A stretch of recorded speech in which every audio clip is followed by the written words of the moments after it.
নমস্কাৰ বন্ধুসকল, মই হিৰেন। আজি আমি জানিম এই 2025 বৰ্ষৰ এই মাহটোত আপোনালোকৰ সম্পূৰ্ণ ৰাশিফলৰ বৰ্ণন। এই মাহটোত কৰ্কট ৰাশিৰ ব্যক্তিসকলে কেনেধৰণৰ ফলাফল লাভ কৰিব। প্ৰথমে মোৰ চেনেলটো আপোনালোকে ছাবস্ক্ৰাইব কৰি ল'ব, যাতে মোৰ পিছৰ ভিডিঅ'বিলাক আপোনালোকে সহজে লাভ কৰিব পাৰে। লগতে মোৰ ভিডিঅ' যদি ভাল লাগে তেন্তে লাইক আৰু শ্বেয়াৰ কৰিব, কমেণ্ট কৰি আপোনালোকৰ মনোভাৱ প্ৰকাশ কৰিব। এতিয়া আহোঁ মূল বিষয়লৈ। আজি আমি জানিম এই 2025 বৰ্ষৰ এই মাহটোত সম্পূৰ্ণ ৰাশিফলৰ বৰ্ণন। আমাৰ সকলোৰে মনত এটা কৌতূহল আছে যে আগন্তুক মাহটো আমাৰ বাবে কেনেকুৱা হ'ব।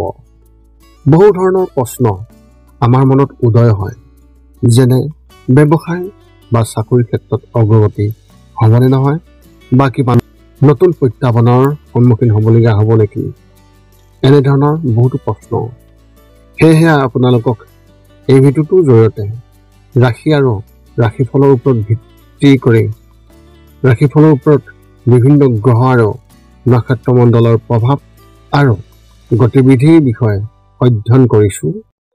এই কথা মনত ৰাখি আমি আপোনালোকক এই 2025 বৰ্ষৰ এই মাহটোত ৰাশিফলৰ মতে সঠিক মূল্যায়ন কৰিছোঁ, যাতে আপোনালোকে সেই অনুসৰি প্ৰস্তুতি চলাব পাৰে। আপোনালোকে এই ভিডিঅ'ত আপোনালোকৰ পৰিয়াল, আৰ্থিক, কেৰিয়াৰ, শিক্ষা, প্ৰেম আৰু স্বাস্থ্যৰ লগতে আৰু বিভিন্ন তথ্য আপোনালোকে এই ভিডিঅ'ত লাভ কৰিব। ইয়াৰ দ্বাৰা আপুনি জানিব পাৰিব যে আপোনাৰ ৰাশিফলৰ অনুসৰি কি কি প্ৰস্তুতি চলাব লাগিব। গতিকে আপোনাৰ ৰাশিফল অনুসৰি প্ৰস্তুতি চলাওক। অৱশ্যে আপোনালোকক এইটো জনা উচিত যে এই ভিডিঅ'টোত দিয়া যি তথ্য, এই তথ্য কোনো ব্যক্তি হিচাপে নহয়, ৰাশিফলৰ ওপৰত হোৱা যি প্ৰভাৱ, সেই প্ৰভাৱৰ বিবেচনা অনুসৰিহে এই ভিডিঅ'ত উল্লেখ কৰা হৈছে এই সকলোবোৰ তথ্য। গতিকে এনেদৰে আপুনি আপোনাৰ জীৱনত ঘটিব পৰা সকলো কথাৰ তথ্য লাভ কৰক। গতিকে কোনো পলম নকৰাকৈ এতিয়া আমি এই 2025 বৰ্ষৰ এই মাহটোত যি ৰাশিফলৰ বৰ্ণন, সেই ৰাশিফলৰ বৰ্ণন আপোনালোকক আগবঢ়াবলৈ আগবাঢ়িছোঁ। সৰ্বপ্ৰথম পাৰিবাৰিক জীৱনৰ ক্ষেত্ৰত এনেধৰণৰ। পাৰিবাৰিক জীৱনত এই মাহত শনিৰ দৃষ্টিশক্তি আপোনাৰ ৰাশিৰ ওপৰত গধুৰ হৈ পৰিছে, যাৰ বাবে আপোনাৰ পাৰিবাৰিক জীৱন অনুকূল নহ'ব। কিবা এটা লৈ আপোনাৰ মাৰ লগত কাজিয়া হ'ব পাৰে। লগতে আপোনাৰ বিষয়ে এটা নেতিবাচক ছবি আপোনাৰ ঘৰখনত সৃষ্টি হ'ব পাৰে। যদি আপুনি ধৈৰ্যৰে কাম নকৰে তেন্তে কথাবোৰ বেয়া হৈ যাব। অৱশ্যে আপুনি সকলোকে সুখী কৰি ৰাখিবলৈ বহুত চেষ্টা কৰিব, যাৰ ফলত আপুনি হেঁচা অনুভৱ কৰিব। গতিকে আমি আপোনালোকক পৰামৰ্শ দিম যে এই সকলোবোৰৰ লগত মুকলিকৈ কথা পাতক আৰু মনত কোনো ধৰণৰ সুখ নাৰাখিব।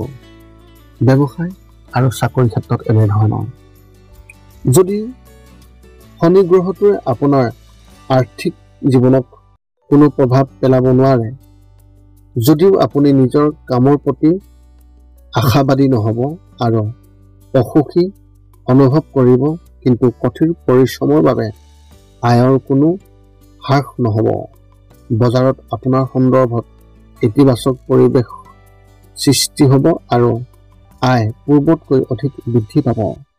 আনকি কৰ্মৰত লোকসকলেও কোনো ধৰণৰ দ্বিধাদ্বন্দ্বৰ সন্মুখীন নহ'ব। সহকৰ্মীসকলে আপোনাৰ সুবিধা ল'বলৈ চেষ্টা কৰিব, কিন্তু সফল নহ'ব। সকলোৱে আপোনাৰ আচৰণৰ শলাগ ল'ব, যাৰ বাবে আপোনাৰ ভাৱমূৰ্তি আপোনাৰ বছ বা আপোনাৰ ছিনিয়ৰ অফিচাৰৰ দৃষ্টিত অতি ভাল হৈ থাকিব। শিক্ষা আৰু ক্ৰীড়াৰ ক্ষেত্ৰত এনেধৰণৰ।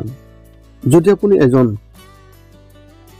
কমাৰ্চৰ ছাত্ৰ হয় তেন্তে এই মাহত সাৱধানে প্ৰস্তুতি চলাওক।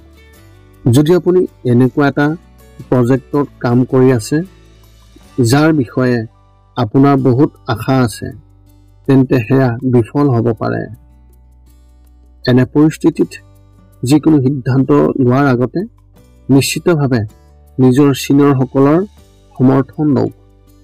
প্ৰতিযোগিতামূলক পৰীক্ষাৰ বাবে প্ৰস্তুতি চলোৱা ছাত্ৰ ছাত্ৰীসকলে নিজৰ বাবে নতুন মাত্ৰা নিৰ্ধাৰণ কৰিব। আপুনি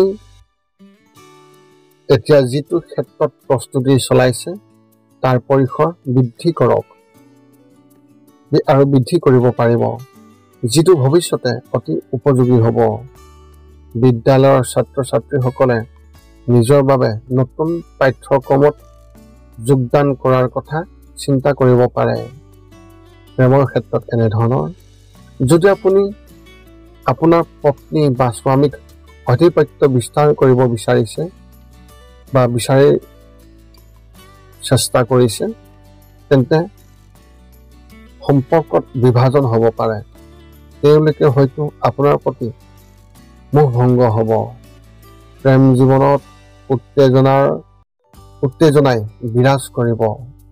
আপুনিও নিজকে বাধাগ্ৰস্ত অনুভৱ কৰিব আৰু ইয়াৰ পৰা ওলাই আহিবলৈ চেষ্টা কৰিব। যদি আপুনি অবিবাহিত, তেন্তে এই মাহতে কাৰোবাৰ লগত ইতিবাচক কথা বতৰা আৰম্ভ কৰিব পাৰিব, কিন্তু আৰম্ভণিতে আক্ৰমণাত্মক হোৱাৰ পৰা বিৰত থাকিব আৰু আৰম্ভণিতে সকলো শ্বেয়াৰ নকৰিব। যদি আপুনি বিবাহৰ বাবে অপেক্ষা কৰি আছে, তেন্তে এই মাহত আপুনি নতুন একো নাপাব আৰু ভাল সম্পৰ্কৰ বাবে আপুনি আৰু বেছি সময় অপেক্ষা কৰিব লাগিব। স্বাস্থ্যৰ ক্ষেত্ৰত এনেধৰণৰ, এই মাহটো স্বাস্থ্যৰ দৃষ্টিকোণৰ পৰা ইমান ভাল নহ'ব। মাহৰ মাজভাগত কেতিয়াবা জ্বৰ, পিঠিৰ বিষ, মূৰৰ বিষ আদি সমস্যাও নিশ্চয়কৈ আহিব আৰু আমনি কৰিব। এনে পৰিস্থিতিত যদি আপুনি ৰাতিপুৱা ব্যায়াম কৰাৰ অভ্যাস গঢ়ি তোলে, তেন্তে পৰিস্থিতি ভাল হ'ব।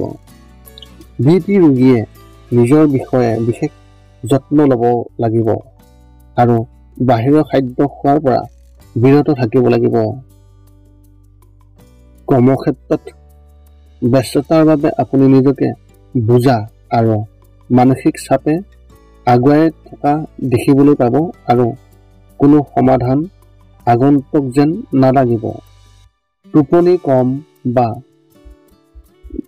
টোপনি নোযোৱাৰ সমস্যাও আপোনাক অতি অসুবিধাজনক কৰিব পাৰে।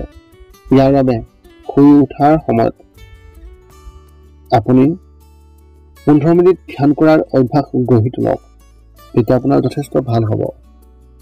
আপোনাৰ এই মাহত শুভ সংখ্যা হিচাপে 1 আৰু শুভ ৰং হিচাপে আপুনি এই মাহত গোলাপী ৰং ব্যৱহাৰ কৰিব পাৰে। কৰ্কট ৰাশিৰ ব্যক্তিসকলৰ বাবে এক বিশেষ তথ্য, এই মাহত আপুনি আপোনাৰ আচৰণ কোমল কৰি ৰাখক আৰু সংযমেৰে কাম কৰিব লাগিব, অন্যথা পৰিস্থিতি আগৰ তুলনাত অধিক ভয়ংকৰ হৈ পৰিব পাৰে। ইয়াৰ বাবে যদি আপুনি আপোনাৰ জীৱনত যোগাসন গ্ৰহণ কৰে, তেন্তে ই বহুত সহায় কৰিব। এতিয়া আপুনি সকলো তথ্য লাভ কৰাৰ পিছত এই 5টা কাম কৰিবলৈ আপুনি যিমান পাৰে চেষ্টা কৰক।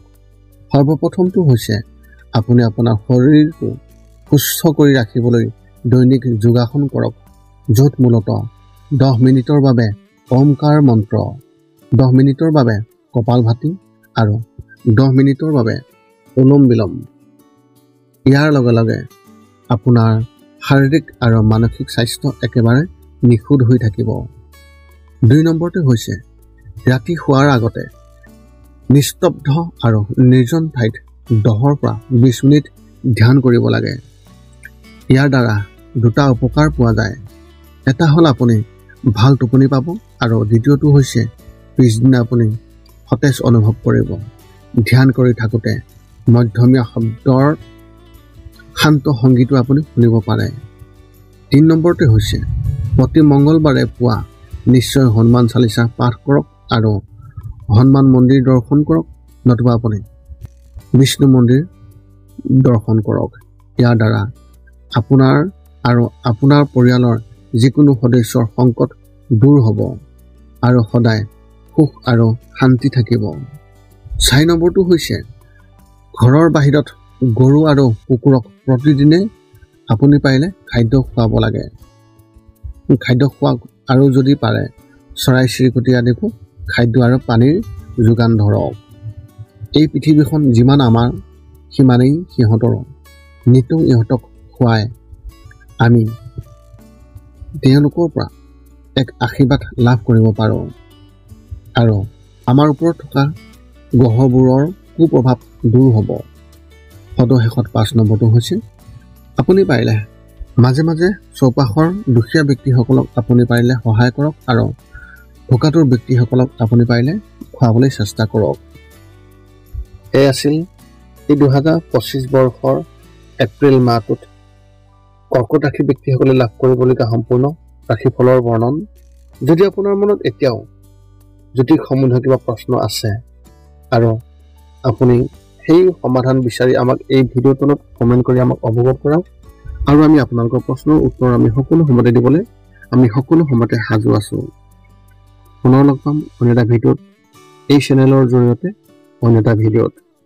যদি মোৰ ভিডিঅ'টো ভাল লাগিল তেন্তে লাইক শ্বেয়াৰ কমেণ্ট কৰিব আৰু মোৰ চেনেলটোৰ লগত সংযোগ ৰাখি এই চেনেলত ছাবস্ক্ৰাইব কৰি থ'ব যাতে আমি পুনৰ লগ পাম অন্য এটা ভিডিঅ'ত এই চেনেলৰ জৰিয়তে পুনৰ লগ পাম অন্য এটা ভিডিঅ'ত। আজিলৈ ধন্যবাদ।